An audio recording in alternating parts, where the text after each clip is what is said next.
Bueno, primeiro estou un pouco perdido xa con todo o que está pasando moi á esquerda do Partido Socialista, así que iso é unha definición que poida englobar algo. Mire, eu respecto a Yolanda Díaz sabimos primeiro que renunciou como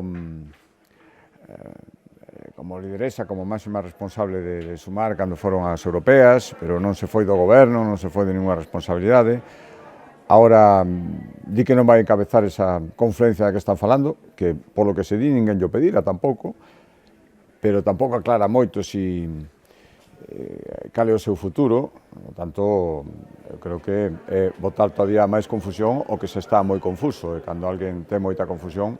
como ten a esquerda, é porque as cousas nin as perspectivas as teñen moi claras. Por lo tanto, un novo movimento, xa fixo máis, e probablemente non sexa o último.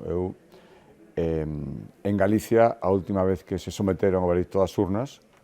non ela directamente, pero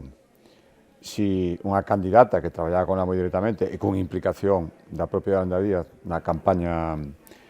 creo que moi importante, os galegos falaron claro, non recordo ben, pero creo que non chegou nin ao 2%. Que lle parece o que plantexou